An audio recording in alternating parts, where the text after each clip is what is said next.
Hey everyone, Bill Lethman here for MoneyEvolution.com, and welcome back to this little series that we're doing on home buying.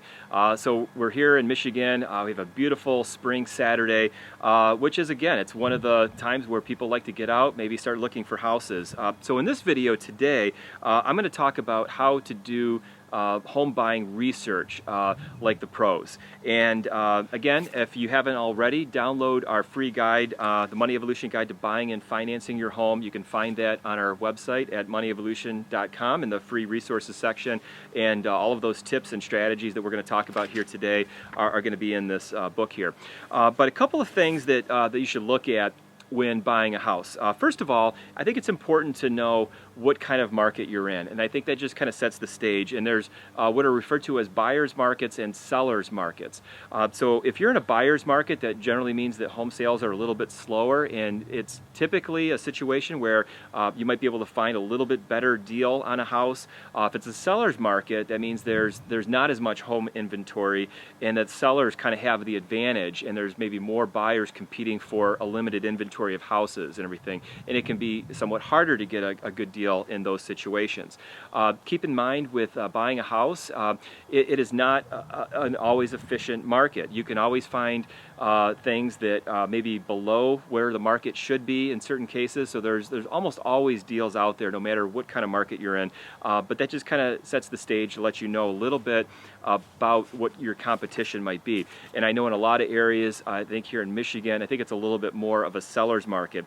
So that actually bodes well for people that may be selling an existing home and maybe downsizing, because you're going to be at an advantage where you could potentially sell your house at a higher profit, and maybe even though you might be paying a little bit more for the house you go into, you're going to be paying that higher amount on a lower cost house. Whereas if the opposite is true, if you're looking to upgrade your house, you typically are best off to do that in a buyer's market, where that new house you're buying and spending more money is going to be at a little bit better price.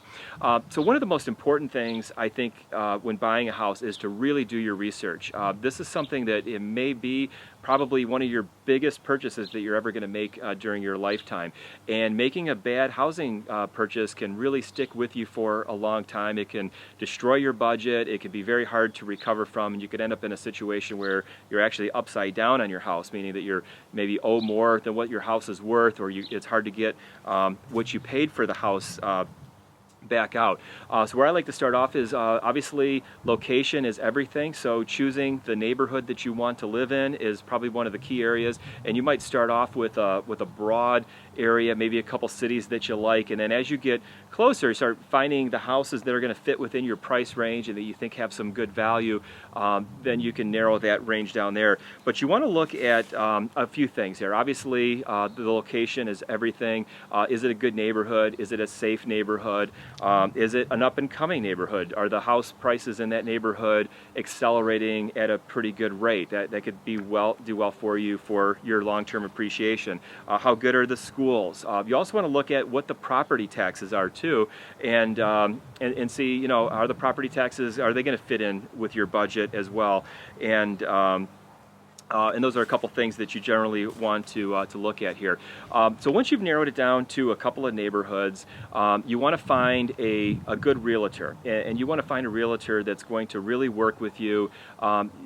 The research that I'm going to teach you how to do here is going to require a little bit more work. It's going to require a little bit more work on your part. It's also going to require a little bit more work on your realtor's part as well, because they're going to have to be patient with you, because I want you to find hopefully the best deal you can find on buying the house.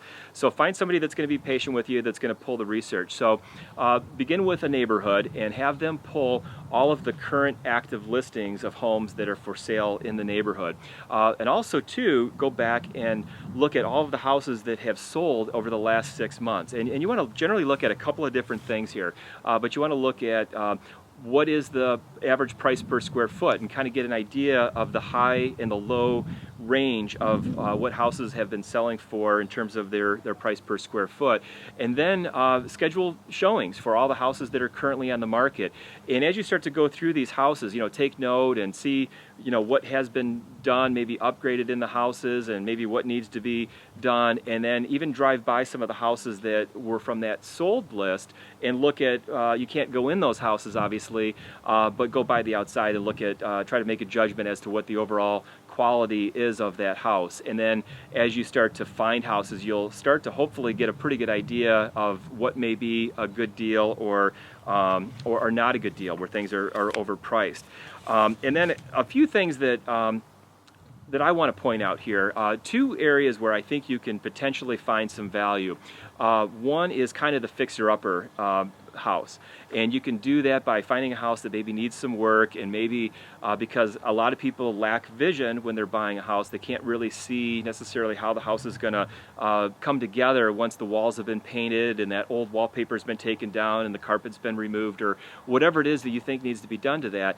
And so sometimes those houses can really offer a pretty good value if you're willing to do some of that work or hire that work down. But you need to be very careful to not over improve the house, that you have a pretty good idea of how much it's going to cost to get that house up to the standards that you want, and that it's still going to be a good value for your price per square foot after you put all of that money into it.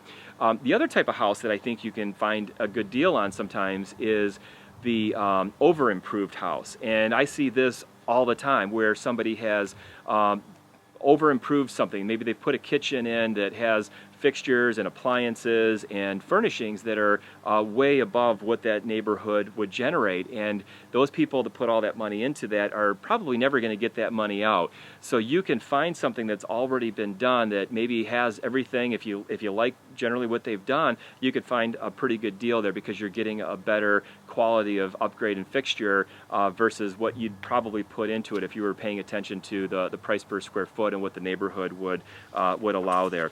And so a couple of ways to do that, but do your homework, get out there and really look at as many houses as you can, and that's why you want to keep your focus a little bit more narrow there, because if you're running all over town, it's going to be very time consuming, and it's going to be really hard to see the number of houses that you need to determine if you're getting a good deal.